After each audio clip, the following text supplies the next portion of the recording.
how to get the spider on face filter.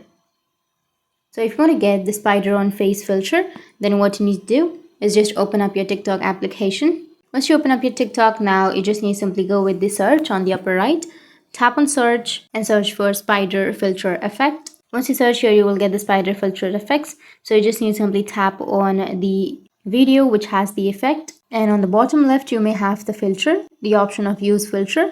But if you don't have that, you just need to simply scroll down and go with the spider option, which is right here. But if you don't find the filter right here, then what you need to do is just go back and tap on the bottom middle, which has that plus option, and here you need to choose the video section and go with the left side, which has that filters option.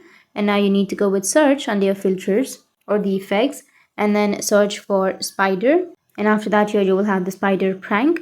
Tap on it and you will have the filter right here. Wait for it to load, and after that you need to show your face and you will get the spider on your face. So that's it. That's how you can get the spider on face filter. And if you have any questions, feel free to comment below. Thanks for watching.